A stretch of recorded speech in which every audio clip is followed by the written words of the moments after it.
Buenos días, ¿cómo estáis? Caras muy lindas, muy sonrientes.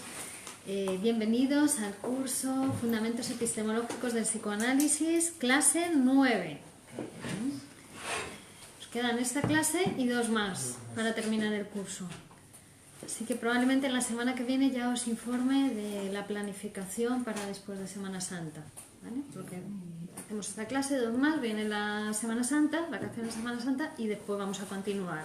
Espero tener ya el próximo día la planificación hecha. Anuncios de esta semana, por una parte, ¿vamos a pasar? Sí. Una actuación de flamenco, tango y poesía a la que os invito este sábado, día 30 de marzo, en Madrid, en la calle La Palma 18, con Miguel Óscar Menasa a la poesía y el tango, Virginia Baldoninos al baile flamenco y Antonia Maya a la guitarra flamenca.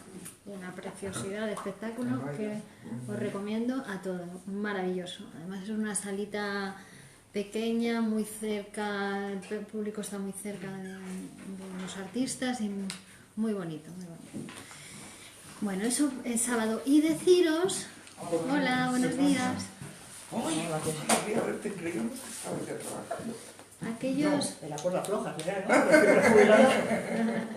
Aquellos interesados en comenzar a estudiar psicoanálisis en la Escuela de Psicoanálisis Grupo Cero de una manera más, en el seminario Sigmund Freud, el día 11 de abril, estamos terminando el programa, nos quedan 2 clases para terminar el programa y el día 11 de abril vamos a comenzar de nuevo, ¿vale? Comienza un primer curso de psicoanálisis en el seminario Sigmund Freud. El seminario son 3 años de duración y se estudia toda la obra de Sigmund Freud. Es decir, el seminario te capacita, digamos, está pensado ya para quien quiera trabajar de psicoanalista o formarse como psicoanalista, y entonces te forma en lo que es el método del psicoanálisis, en la técnica y en el método, en la técnica y en la teoría del inconsciente. Entonces, quien quiera, bueno, pues que sepa que ahora es un buen momento porque se inicia un primer curso. Se puede hacer presencialmente y online, ¿vale? Los estudios de psicoanálisis. Bueno, y hoy, en la clase de hoy, vamos a hablar del método, precisamente, ¿no? De acuerdo que seguimos este libro, Freud y la Gran Hablados 1, que es un libro de texto que utilizamos en la Escuela de Psicoanálisis para estudiar estos temas de epistemología, y aquí ya se empiezan a trabajar también algunos temas de la interpretación de los sueños. El tema que estudiamos hoy, el método psicoanalítico, es el primer capítulo de la interpretación de los sueños de Sigmund Freud, ¿vale? Realmente hay un primer capítulo que es una revisión bibliográfica de todos los estudios que se han hecho hasta que Freud se decide a plantear su descubrimiento, a mostrar su descubrimiento aplicado al estudio de los sueños, ¿vale?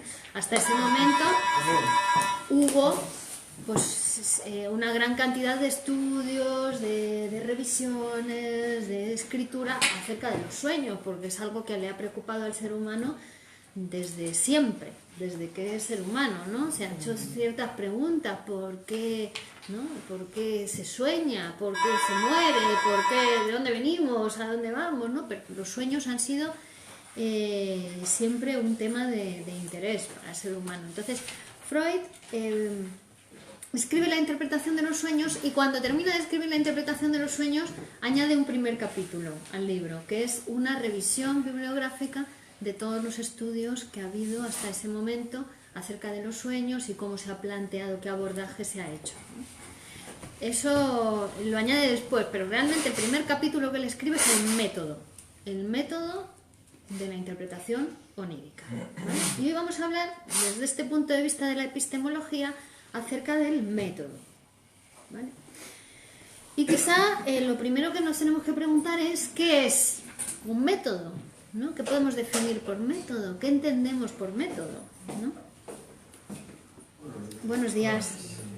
Bueno, podemos decir que el método es una forma de apropiarnos de la realidad, ¿vale? Pero ¿de qué realidad? No de cualquier realidad, sino aquella realidad que está sobredeterminada por el concepto teórico que ha dado lugar, del que se ha derivado ese método. Exactamente. Decíamos, Freud en el año 1900 escribe La interpretación de los sueños. Y hemos repetido varias veces en el curso que ahí es cuando nace el psicoanálisis como ciencia. ¿Por qué? Porque se describe por primera vez el concepto teórico, es decir, el concepto de inconsciente, se describe el método de interpretación. En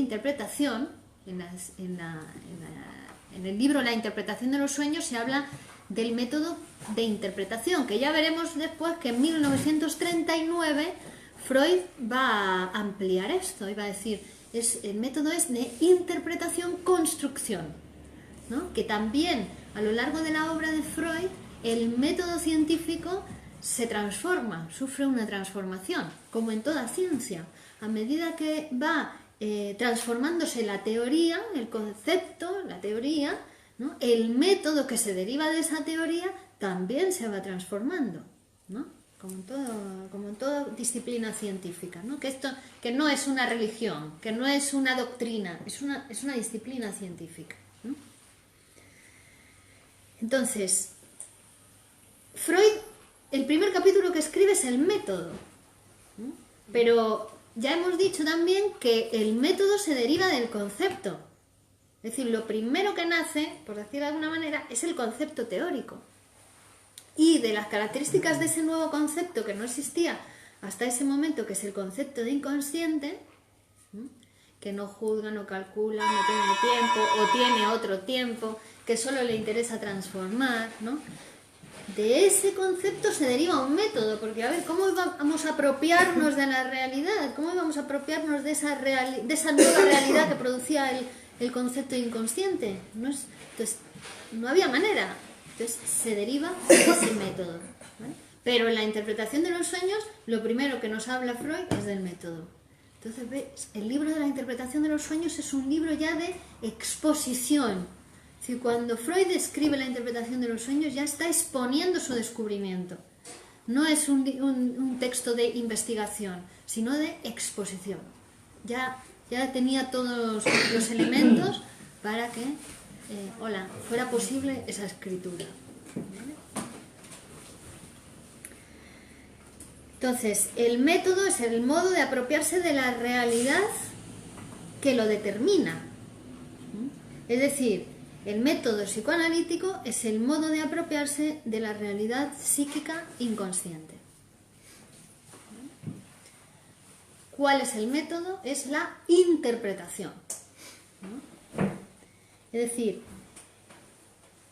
tenemos antes el concepto teórico, que como ya hemos visto también en las clases de epistemología, el concepto teórico es producto-efecto de un trabajo teórico, donde se han utilizado materias primas teóricas, ¿no?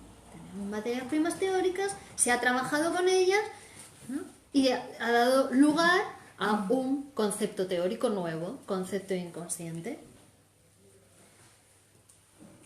¿Vale?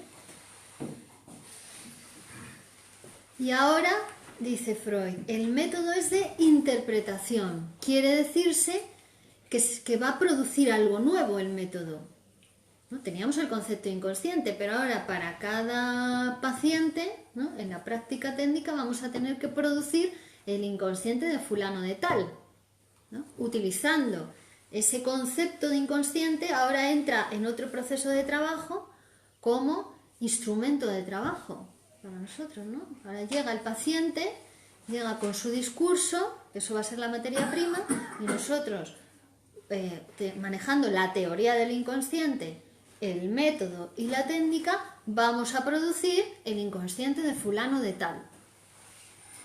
¿Vale? Una nueva producción, algo que no estaba antes. Es decir, el inconsciente, ya lo hemos dicho también, se produce, no es algo que exista de antemano, hay que producirlo. Es la interpretación del inconsciente de fulano de tal, que siempre va a tener que ver con la teoría. Entonces es como una construcción teórica, ¿no?, que se hace ahí, pero en relación, teniendo en cuenta la materia prima que está aportando el paciente, ¿vale? No preexiste como tal. Entonces, su aparición va a producirse después de la interpretación. El inconsciente de fulano de tal aparece después de la interpretación, ¿no? El sueño tiene sentido, dice Freud. Comienza el capítulo diciendo: me he propuesto demostrar que los sueños tienen sentido, ¿no? Y que además son un producto complejo del aparato psíquico, concatenable a la vida psíquica del paciente. Es decir, que... Pero el inconsciente, cuando va el paciente, ya estaba, aunque, bueno, no se produce, pero estaba, porque... Teóricamente sí. Estaba ya. Claro. Pero teóricamente, es una construcción teórica, porque cuando viene, él no sabe nada o ella no sabe nada de su deseo inconsciente. Viene con sus padecimientos, con sus síntomas, con su vida, tal cual es, no sabe nada. Ahora vamos a construir en su psicoanálisis algo que no estaba, ¿no? Que va a ser el inconsciente de fulano de tal. ¿Vale?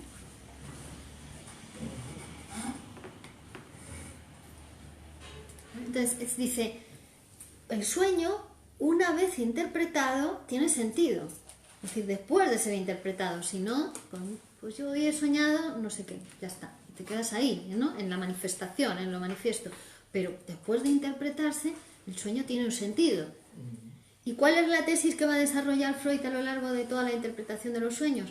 Pues que ese sentido tiene que ver con un deseo, es como la satisfacción de un deseo, empieza diciendo, ¿no?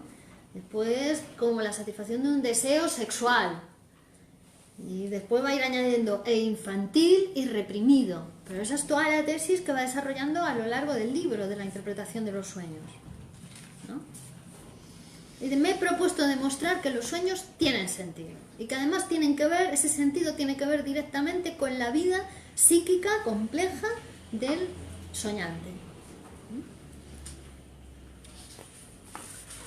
Bien. Y entonces empieza a exponer el método, ¿no? Que todos aquellos que queráis, pues podéis leer el primer capítulo de la interpretación de los sueños, cuando toma un sueño propio, que es el sueño de Irma, ¿vale?, y lo expone primero el sueño y luego nos va a exponer el método, la forma de interpretar ese sueño, ¿vale? Entonces, como vemos, ya es una exposición, ya estaba hecha la investigación. Ahora nos muestra, nos expone cómo se hace. Bueno, entonces, a partir de 1900... ¿no?, que hace la primera definición del concepto de inconsciente, nos va a decir: el inconsciente no tiene tiempo. Pero que no tiene tiempo tiene que ver, o quiere decir que no tiene el tiempo con el cual medimos habitualmente los fenómenos de la vida, es decir, el tiempo del reloj, ¿no?, sino que tiene otro tiempo, que ya hemos visto cuál es, que es el tiempo histórico o el après-coup, el tiempo por recurrencia, es decir, que no va a haber inconsciente hasta que no lo interpretemos. ¿Vale? Es por après-coup, es el futuro anterior, el tiempo del inconsciente.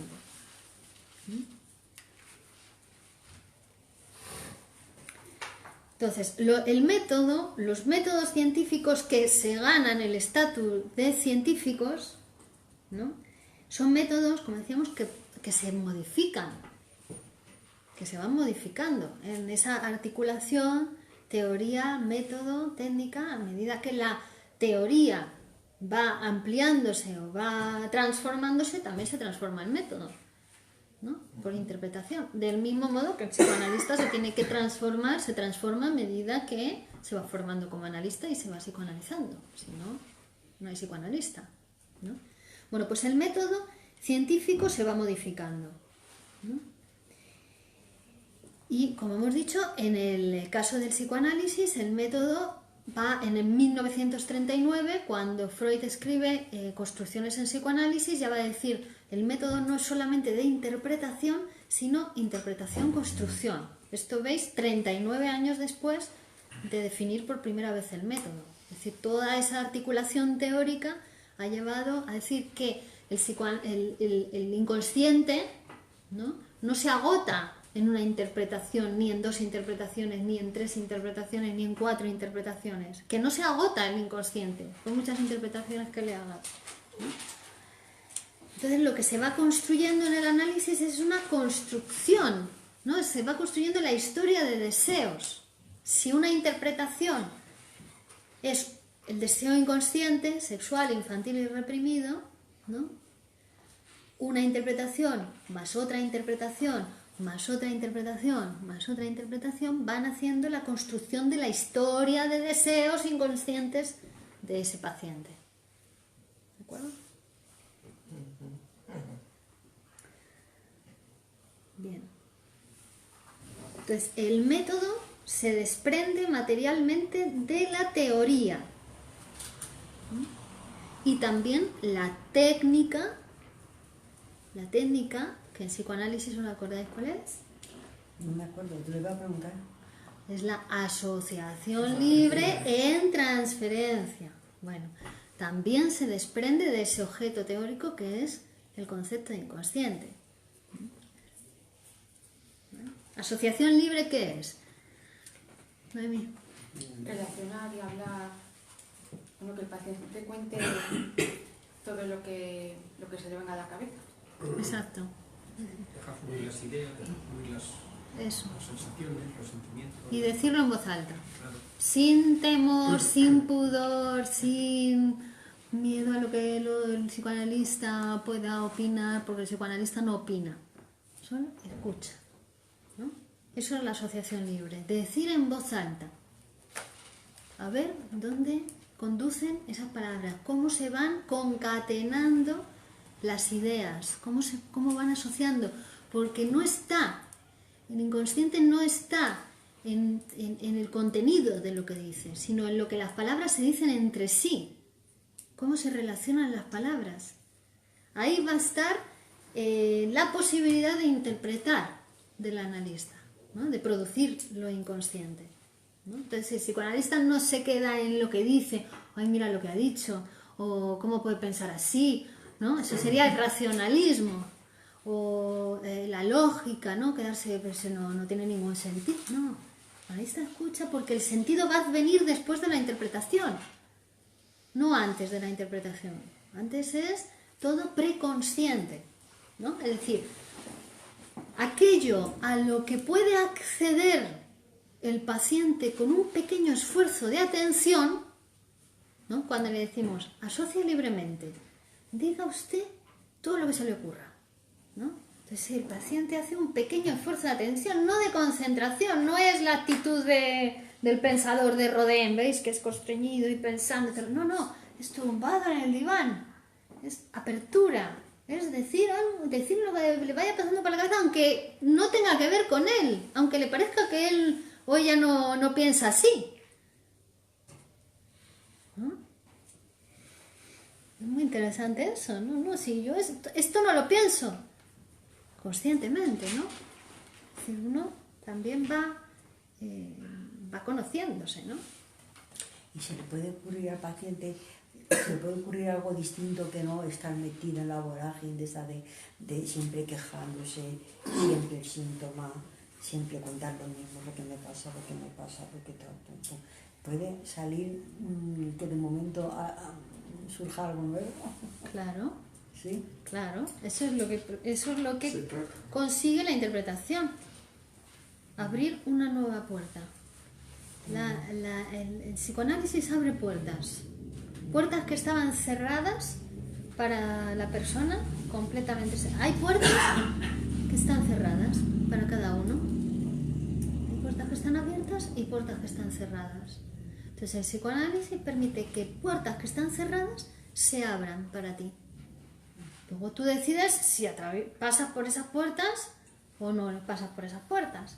Pues pasar por esas puertas pues ya implica un trabajo, ¿no? Se te abre la puerta de la creación, por ejemplo, del arte. ¿Decides pasar? Sí, pues ahora ya tienes un camino transitable, ¿no? Entonces el psicoanálisis abre puertas y cada uno elige si pasa o no pasa por esa puerta. Eso luego ya corre de... ¿Y cuándo pasa? ¿Y cuándo pasa? Claro. Eso es lo que hace precisamente la interpretación, ¿no? Transformación. Consigue transformación. Entonces, la asociación libre, que es la técnica, es decir todo lo que venga a su mente, ¿no? Como si estuviera describiendo su proceso mental. Más bien es descríbame usted su proceso mental, cómo lo va, como si fuera en un tren y ve pasar el paisaje, vaya describiendo, ¿no? Y eso es todos esos contenidos a los que puede acceder el paciente con un pequeño esfuerzo de atención. Eso es todo contenido preconsciente. Preconsciente, eso no es el inconsciente todavía. Es el preconsciente, ¿m? Que va a ser absolutamente necesario. Esa asociación libre es materia prima para el trabajo del psicoanálisis, ¿no? Eso tomaremos nota, ¿no? Dice Freud, cuando el paciente cuenta el sueño, el soñante cuenta el sueño, puede ocupar, si lo tomamos notas del sueño, 2, 3 párrafos, media paginita, un sueño, ¿no? Pero cuando le pedimos que asocie libremente sobre ese sueño, es decir, todo lo que se le ocurra, vamos, todo lo que se le ocurre al paciente después de contar un sueño tiene que ver con el sueño, ¿no? Va a ser la asociación libre del sueño. Bueno, pues ahí ya puedes llenar páginas y páginas y páginas y páginas y páginas, ¿no? De asociación libre, ¿vale? Virginia, pero hay un problema, no todo el mundo tiene el recuerdo. Soñar sí se produce el sueño, pero luego el recuerdo en consciencia, no todo el mundo. Yo ahora mismo, si tuviera que decirte un sueño que he tenido, yo no sé desde cuándo, es que yo no recuerdo ahora mismo un sueño que pudiera decirte, pues mira, no, ahora mismo no lo sé que habré soñado, evidentemente, claro que sí, pero no soy capaz de decirte desde cuándo yo no recuerdo nada de lo que haya soñado. Ahora mismo soy incapaz, tuviera que decirte un sueño, te diría, pues no lo sé, porque es que no recuerdo desde hace, no sé, in illo tempore, no sé, ¿por qué? Tendrá que haber otro motivo para desencadenar esas reacciones o esas sensaciones, pero por la parte del sueño a mí me costaría mucho trabajo. Bien, hay dos cosas ahí. Eso tiene que ver, el que no se recuerda el sueño, tiene que ver con la censura onírica. Pero hay un fenómeno que se observa en análisis, que es cuando el paciente comienza su psicoanálisis, empieza a recordar sus sueños. Porque estás más pendiente, como estás en ello, cuando te levantas y dices, ay, qué sueño, ay, espera a ver. Sí, además estás trabajando, ¿no? Claro, tiene alguien a quien contarle el sueño. Tiene alguien a quien contarle el sueño y para psicoanalizarlo. Puede ser. Bueno, yo aquí ahora mismo en frío me pregunto el sueño y soy incapaz de decirte, no lo sé. También hay un prejuicio ahí, porque uno piensa en recordar todo el sueño, ¿no? Y dice Freud, basta con que uno diga, he tenido un sueño, no recuerdo, pero tengo una sensación, ¿no? Eso ya es material de análisis, porque está todo condensado en esa sensación, o es solo una imagen, solo recuerdo una imagen, ¿no? Es decir, que a veces también uno espera encontrar un sueño completamente formado, como una historia, un principio, un final, ¿no? Pero que abarca mucho, porque vamos a ver el próximo día algunos de los trabajadores del sueño y cuáles son su función, ¿no? Uno de ellos es la condensación, está todo condensado en una imagen, está todo condensado en una sensación, pero después la asociación libre permite ir desplegando todo eso que había tenido ese trabajo de condensación, ¿no? Porque el sueño manifiesto, lo que recordamos del sueño, es un producto de un trabajo psíquico inconsciente, donde también ha habido materia prima, ¿no? Trabajo del sueño inconsciente y ha dado lugar a un producto final. Y ese producto final es el sueño manifiesto. Pero en ese trabajo inconsciente vamos a ver que ha habido una serie de operaciones psíquicas, ¿no? Que se han puesto en juego para dar lugar a ese sueño manifiesto, ¿no? Entre ellas está la censura, es la que obliga a la deformación del sueño. porque el sueño manifiesto está ya todo totalmente deformado. Es decir, el sueño manifiesto, digamos que es un reflejo del deseo inconsciente, pero todo transformado, disfrazado, deformado, para que no te enteres nada del deseo inconsciente que se Un espejo satisface. distorsionado. Exacto, como el espejo ese que también En las ferias. Que te... Exacto. Es un reflejo todo en otro lugar, todo cambiado, ¿no? De ese deseo inconsciente que se satisface y se realiza en el sueño. Pero para la censura precisamente interviene, o la intervención de la censura es para que se deforme, porque está la represión y la conciencia no quiere saber nada del deseo inconsciente, ¿no? ¿Por qué? Porque es así, el aparato psíquico está conformado así, es estructural, nos pasa a todos, ¿no? Esa es la sutileza humana, hay consciente e inconsciente, y eso nos hace tan sutiles, tan especiales a los seres humanos, nos hace hablantes, fijaos, sujetos del lenguaje, ¿sabes? Porque tenemos consciente e inconsciente.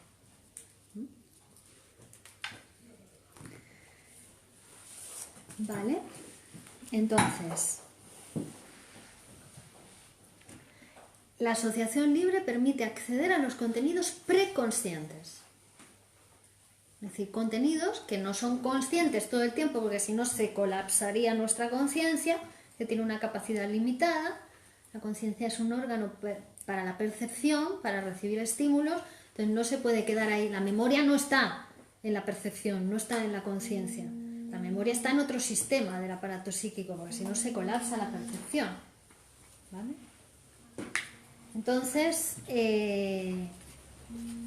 están ahí en los contenidos preconscientes, ¿no? Están las huellas de memoria.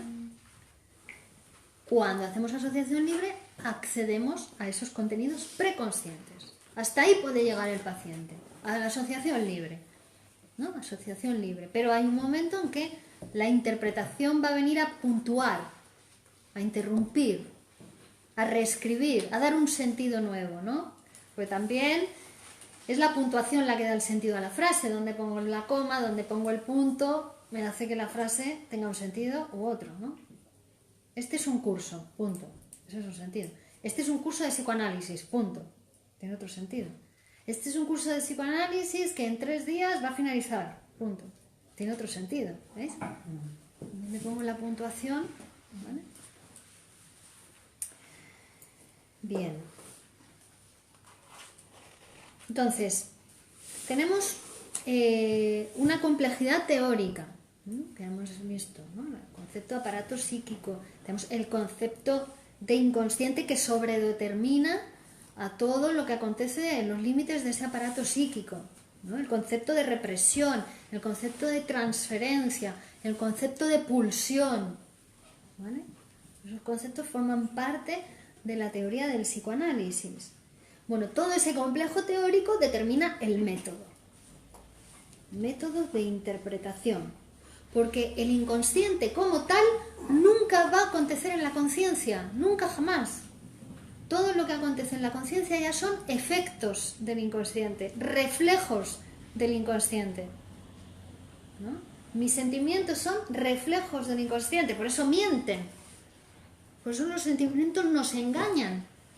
No se refieren al inconsciente, ya están asociados a otra cuestión, porque hemos dicho además que los sentimientos son irrepresibles, no se pueden reprimir los afectos, se reprimen las representaciones, ¿vale? Las representaciones primarias, ¿no? Y todas aquellas que están en relación con ellas de alguna manera, ¿no? No soporto odiar a mi papá, ¿no? Entonces reprimo eso, que además es un odio constitutivo, una hostilidad constitutiva edípica, ¿no? Pero como no se soporta, se reprime la representación papá, pero el odio no se puede reprimir, entonces busca otra representación a la que asociarse. Al odio a mi jefe, no soporto a mi jefe, ¿no?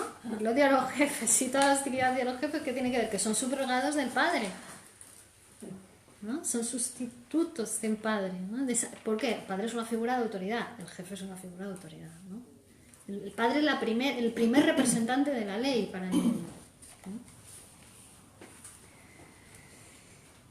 Bien. Entonces, todo lo que nos llega a la conciencia ya es engañoso, ya está disfrazado, ya está transformado. No es ninguna verdad eso. La verdad hay que interpretarla. Y además no es una verdad absoluta. Va a durar poco, porque tampoco una interpretación agota todo el inconsciente, como dijimos. La interpretación la verdad hay que construirla y dura poco. No es la verdad religiosa, ni la verdad del ejército, no. Es la verdad psicoanalítica. Por eso uno está en plena transformación, ¿no? Permanentemente. Bueno. Por lo tanto, la única manera de ponernos en contacto con el inconsciente es a través de la interpretación. Hay otra manera que hemos comentado, creo en alguna ocasión, hay una manera en que el sujeto es capaz de ponerse en contacto con su inconsciente sin levantar la represión, o sea, sin saberlo. La negación. La negación, ¿no? Ya hemos hablado, ¿no? Esa señora del sueño erótico no era mi madre. No vayas a pensar que... Esa señora era mi madre. Dice, Vico. Claro, ahí, esa señora es su madre. Cuando se dice a lo mejor, yo a mi padre nunca le he querido, por ejemplo. ¿no? Si lo Eso dices en significa- análisis, ya Significa algo la muy traducción grande. es: a mi padre siempre le he querido, pero no tolero, no me gusta nada, no tolero nada saber eso, ¿no? Es una manera de ponerse en contacto con lo reprimido, pero sin que se levante la represión, sigue estando. Ya, pero cuando alguien dice, yo a mi padre nunca le he querido, y el padre se murió cuando esa persona era pequeñita, y entonces dice ¿eso qué significa? ¿Que sí que la ha querido? Si lo dice en análisis, sí, eso es precisamente un indicador de que esa es la verdad, ¿no? De que sí que la ha querido. Claro, pero es importante que sepamos que es en el marco analítico, ¿no? Que es en el marco del psicoanálisis, en el pacto analítico, en la transferencia con el psicoanalista. Que se dice, esa mujer, doctor, no vaya usted a pensar que la mujer del sueño era mi madre. Esa frase te tiene que hacer pensar que la mujer del sueño es su madre, pero que no lo quiere, que no le gusta, vamos, que no lo soporta, ¿no? Socialmente tampoco es aceptable. Claro, entonces no se levanta la represión ahí, pero Moralmente correcto. claro, se ha puesto en contacto con ello, ha conseguido meter en la misma cadena significante a la madre con lo que acontecía en el sueño, ¿no? Al decirlo en la misma frase ya está puesto en contacto, ¿no? En la misma cadena significante. Que en el análisis no interesa tanto lo que dice el contenido, sino cómo lo dice, qué cosas repite, qué cosas no puede decir, cuando se calla. Es en la repetición, más bien, cuando se hace significante el contenido, ¿no? Lo que titubea, el decir, ¿no? Eso lo hace significante. El lapsus es un lugar de interpretación. El sueño es un lugar de interpretación, ¿no? Porque ahí es donde se muestra el sujeto del inconsciente. En el sueño, donde la censura está disminuida cuando dormimos. Aún así, nunca deja de haber censura, porque gracias a esa censura o debido a esa censura es que se produce el sueño manifiesto, la deformación onírica, ¿no? O en el lapsus, donde el lapsus son dos fuerzas, dos corrientes en contra, es decir, el inconsciente que quiere expresarse, quiere mostrarse tal cual es, y la fuerza de la represión que impide, ¿no? La censura que impide que el inconsciente se exprese tal cual, no quiere, ¿no? Entonces, esas dos fuerzas se encuentran y ¿qué pasa? Se produce un acuerdo, digamos, un producto transaccional, igual que el síntoma también lo era, también hablamos del síntoma, ¿no? Pero el lapsus, entonces ahí le deja en evidencia, quería decir una cosa y dijo otra, quería decir se abre la sesión y dijo se cierra la sesión. Bueno, Ni que lo estaba deseando terminar. Ahí se mostró su deseo. De forma clarísima. ¿Es lo que se llama efecto fallido o no? Acto fallido. Acto fallido. Claro, entonces todos los demás se ríen, ja, ja, ja, ja, Acto fallido, entienden, ¿verdad? ¿no? Pero entienden que todo el mundo tiene inconsciente. ¿A quién no ha tenido un lapsus? ¿Quién no ha soñado? ¿no? Por eso Freud usa los sueños o toma el sueño para mostrar, para exponer los resultados de su investigación. No porque fuera un onirocrítico, no porque le interesaran especialmente los sueños, sino porque soñar soñamos todos. Entonces quería exponer no solamente exponer, sino generalizar. Con la interpretación de los sueños generaliza su descubrimiento. ¿A quién? A todos los seres humanos, a todo el mundo. Todo el mundo sueña, todo el mundo tiene inconsciente, todo el mundo tiene deseos sexuales infantiles y reprimidos. Y eso es lo que nos hace humanos, ¿no? Y no sabemos de ello hasta que no lo interpretamos. La interpretación es el deseo inconsciente, es el método de interpretación. Así se produce el deseo inconsciente. ¿Vale?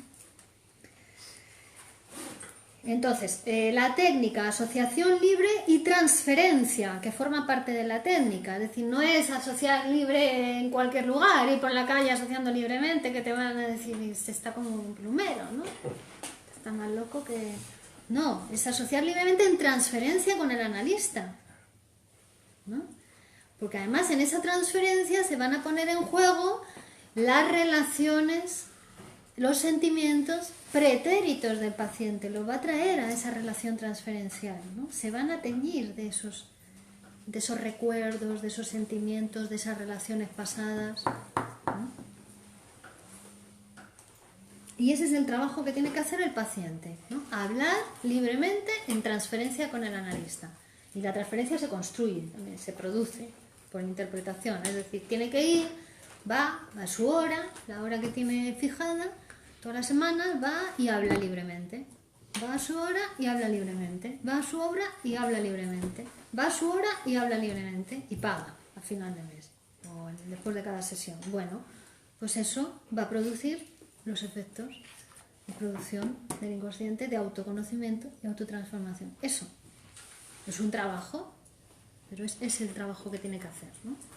Y en ese trabajo de asociación libre ya sabemos que va a haber resistencias, pero porque es inherente también al tratamiento, que haya resistencias, en el sentido de que como hay represión en el aparato psíquico, la manifestación de la represión en el proceso del análisis va a ser la resistencia, es decir, va a ser cosas que se las calla, ¿no? O piensa que esto no es importante, esto no tiene... Esto o le da vergüenza. Claro, le da vergüenza, o no la dice, o llega tarde ese día, o no. No tiene ganas de hablar. No tiene ganas de No tiene hablar. nada que decir, ¿no? Resistencia. Claro, eso es la resistencia, ¿no? Nada, pues ese día está así, al día siguiente viene y dice, el otro día me acordé de una cosa, pero no se lo quise decir porque me pareció poco importante. Y la dice. Y justo era la pieza clave para la interpretación, ¿no? Que no es casual tampoco, ¿no? Es producto de la resistencia, justo ese elemento que parecía tan insignificante, tan poco importante, una tontería, era la pieza clave para realizar la interpretación. No existe la casualidad psíquica, ¿no? Está sobredeterminado por el deseo inconsciente, ¿no? Todo lo que acontece ahí en el aparato psíquico, dentro de los límites del aparato psíquico, está sobredeterminado por el deseo inconsciente. El alcohol puede también tener un efecto desinhibidor, en el sentido de que puede reducir la dosis de represión. Claro, se ve, ¿no? Uno se toma una cerveza y empieza a hablar, y luego súper tímido. Bueno. Sí, claro. Luego, claro, a grandes dosis el alcohol es todo lo contrario, ya te aturde, te duerme, te desmaya, ¿no? Ahí ya se... pequeñas dosis, ¿no? Y otra, realmente, por ejemplo, los efectos de las drogas, ¿no? No, porque a veces se culpan las drogas, pero lo que hace es incrementar, intensificar lo que el consumidor está dispuesto a... O sea, quiere hacer, por ejemplo, estaba bajo el efecto del alcohol y lo mató. No se puede culpar del alcohol. Lo quería matar y el alcohol fue... O sea, lo hizo para matar más fácilmente, ¿no? Le dio subió el ánimo necesario. Claro. Eliminó Y las además, barreras. a cada uno le afecta de una manera determinada. ¿No? Las drogas alucinógenas uno toma y a uno le afecta de una manera y se pone como loco y jamás vuelve a bajar de ahí. Y otro se la toma y dice, uy, mira qué sucio está el suelo, hay que limpiar allí, ¿eh? Hay polvo en el mueble. ¿No? Los niños tienen que levantarse antes porque llegan muy justos al colegio, utilizando la misma droga. Entonces, que el efecto tiene que ver más con la persona que con la droga. Se utilizan mucho de excusa muchas veces. Bueno. Entonces,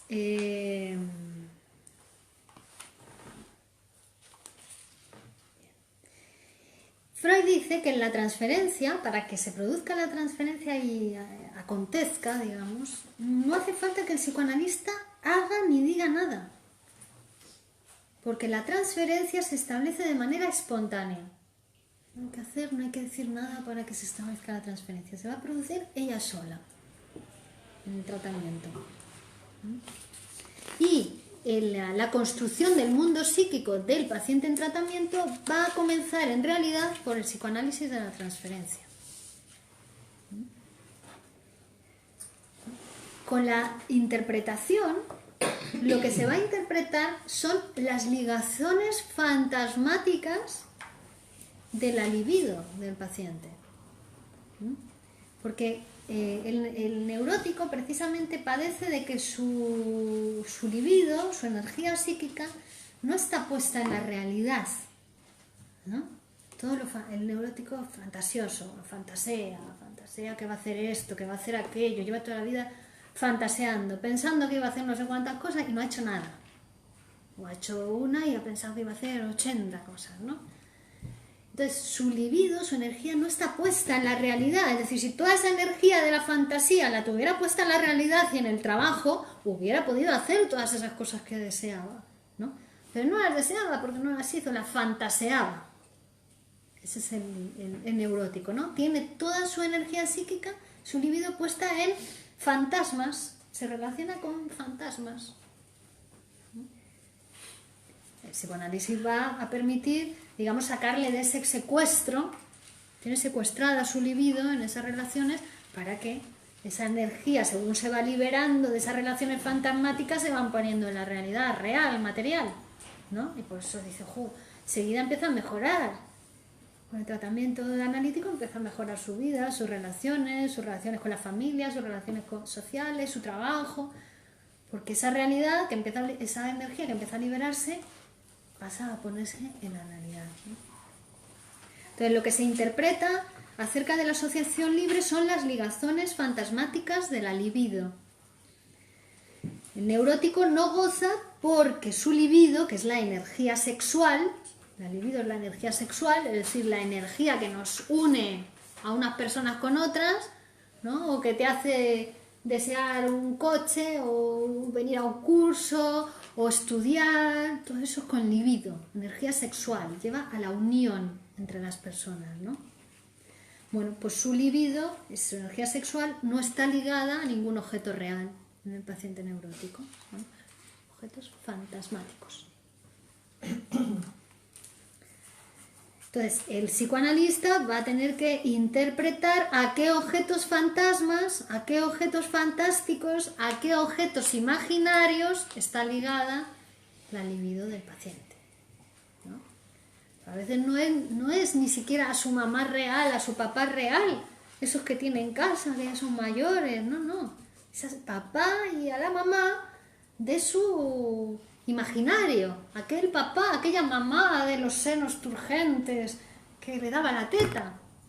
No es a la mamá, a la señora ya mayor que está en casa, ¿no?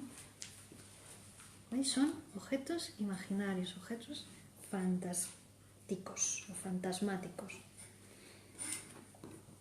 Entonces, en el capítulo del método, Freud va a desarrollar esa primera tesis. Los sueños tienen sentido, oponiéndose a todas las disciplinas teóricas de la época, ¿no? Bueno, imaginaos ahora que tenemos el psicoanálisis, menos mal, gracias a Freud, aunque también nos va a decir, nos dice Menasa en el libro, el psicoanálisis, sin Freud hubiera existido el psicoanálisis. Sin Freud hubiera existido el psicoanálisis, pero sin física no hubiera existido el psicoanálisis. Pero vamos, la física también existiría sin Newton. Newton. Claro, porque es... Alguien hubiera estado. Exacto, es Sí, el pero camino sí, de las sí, ciencias, claro. de la escritura, ¿no? Que utiliza a los humanos para su desarrollo. ¿Vale? Es la ciencia la que utiliza a un humano que está ahí investigando sobre eso, ¿no? Está despistado en el sentido que está nada más que pensando en eso y lo utiliza para su desarrollo. Entonces, los sueños tienen sentido y el sentido adviene en la interpretación.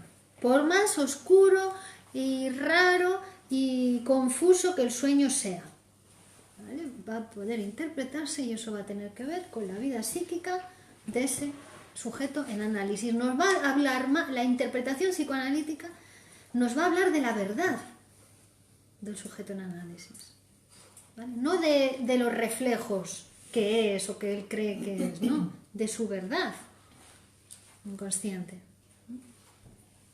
¿Qué pasa? Para el psicoanalista eso es un trabajo, pero para el paciente es su vida, es su verdad, es su... ¿no? Bien. Entonces, todas las personas tienen inconsciente, todas las personas tienen deseos sexuales infantiles y reprimidos, ustedes también, ¿eh? Entonces, ustedes que están aquí tan calladitos. Bueno, aquí nos saludaron desde Uruguay, muy interesante. Bueno, todas las personas tienen deseos sexuales infantiles y reprimidos, que son la causa, dice Freud, de todas las inhibiciones del pensamiento, de todas las inhibiciones de la acción, de todas las inhibiciones funcionales, de todas las enfermedades llamadas psíquicas y de más del 50% de las enfermedades orgánicas. Y aún, en un trabajo de 1907, Freud llega a decir que la muerte se produce por el mismo mecanismo que la enfermedad psicosomática.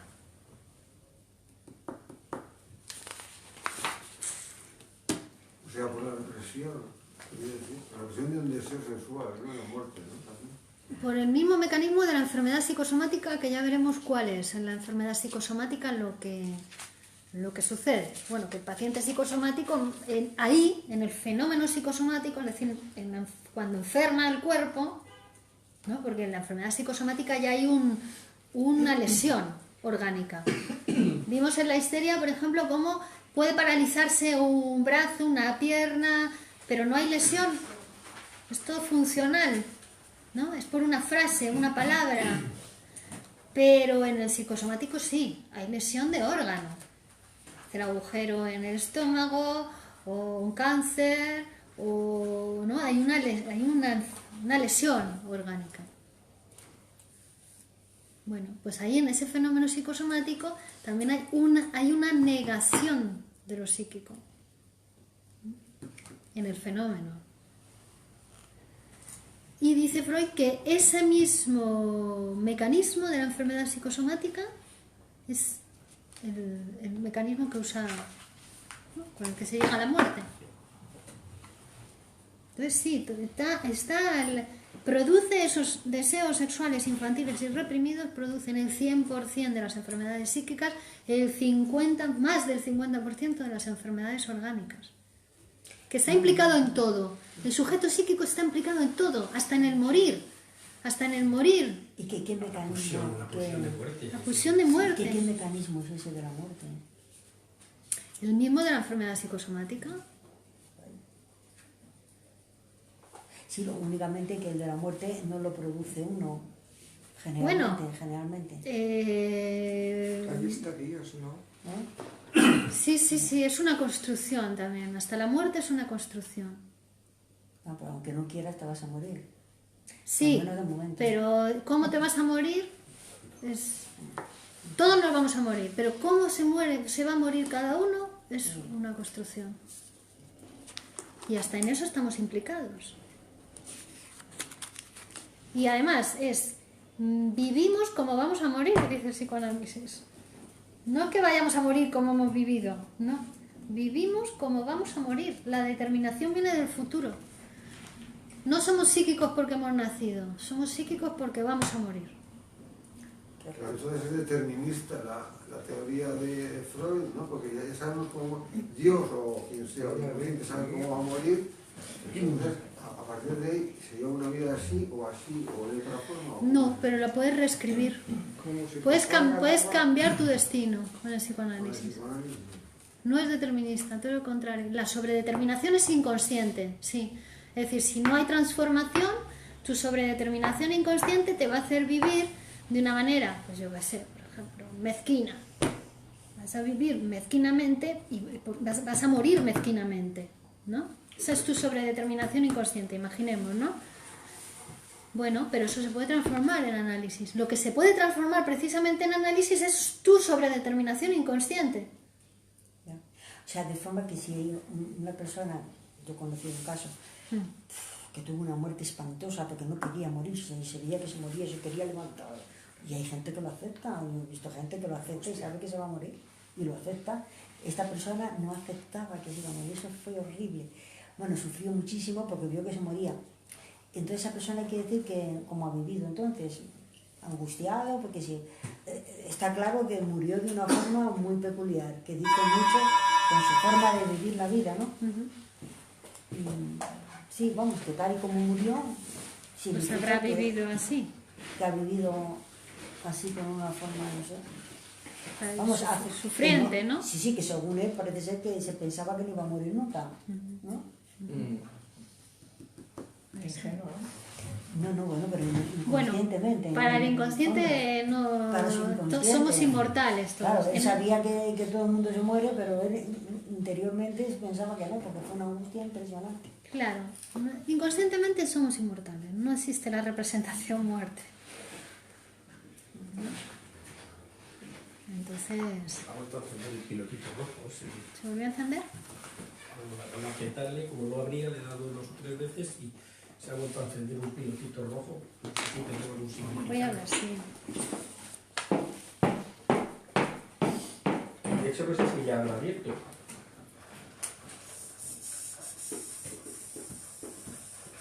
¿Quieres que baje a ver? No.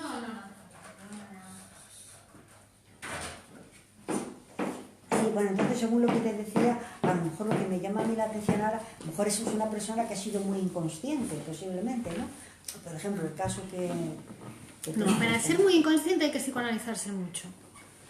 Al contrario, para ser inconsciente hay que psicoanalizarse, si no, no se sabe lo que es. Es que es importantísimo eso que dices, porque si una persona no está en análisis, no sabemos, no podemos hablar psíquicamente de esa persona, si no está en análisis, no tenemos ni la materia prima. Bueno, a lo mejor él no estaba en análisis, pero yo a lo mejor sí, ¿no?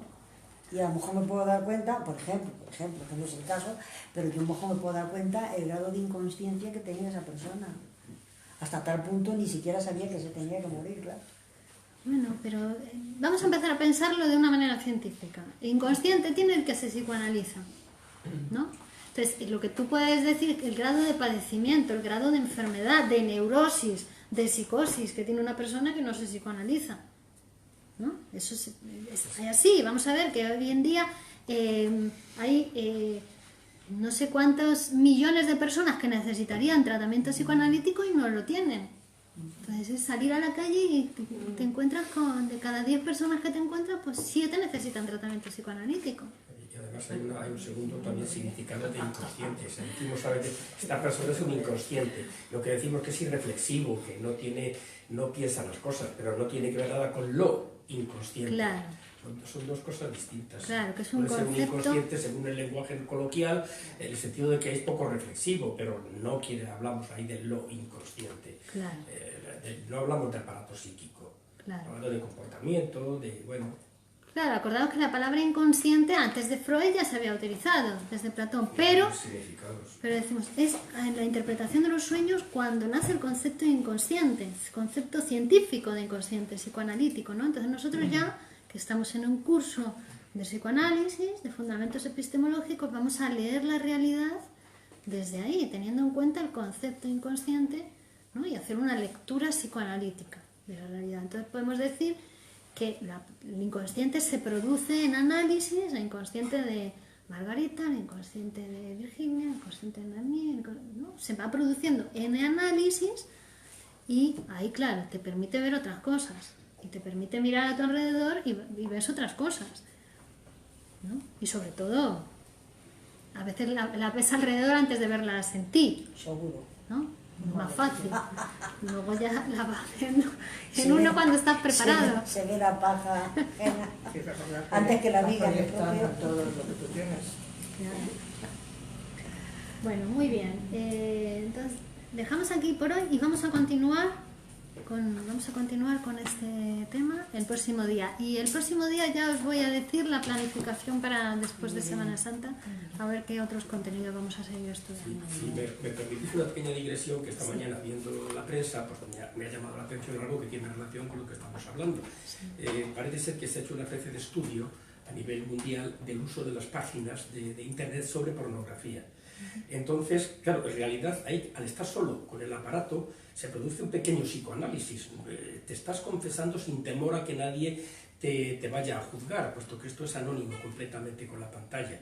Parece ser que en las búsquedas de pornografía un porcentaje altísimo tenía relación de búsquedas de relaciones de hermanos con hermanas, relaciones de madres con hijos, con lo cual viene a ver efectivamente que parece que eso, y es muy frecuente, y me ha llamado la atención porque al verlo, pues claro, se me ha encendido la luz en relación a lo que estamos comentando, y el porcentaje creo que era altísimo, de gente que buscaba en páginas de pornografía relaciones incestuosas, hermanos con hermanas o madres con hijos. O sea que lo comento porque me ha llamado la atención al verlo. Lo que está más prohibido por ley psíquica es lo que el hombre más desea. Sí. La ley de interdicción del Pero incesto. también existe la realidad de... Sí, pero una cosa importante. Una cosa Pasa importante. que no se divulga de No, la misma pero- manera que pero- una clase de matemáticas. Pero se vuelve loco. Quien lo hace en la realidad se vuelve loco. Otra cosa es... Sí, por su propia censura, ¿no? Se vuelve loco. Porque es una ley prohibida por Antinatura. Sí. la humanidad, civilizadora. Entonces, quien lo hace se vuelve loco. Se sale de la ley civilizadora. Asesinato, canibalismo y incesto. Y sí, homicidio. todo mal. Bueno, Hasta el próximo hasta día. martes. Adiós. Chao, chao. Continuamos ahora con neurosis obsesiva.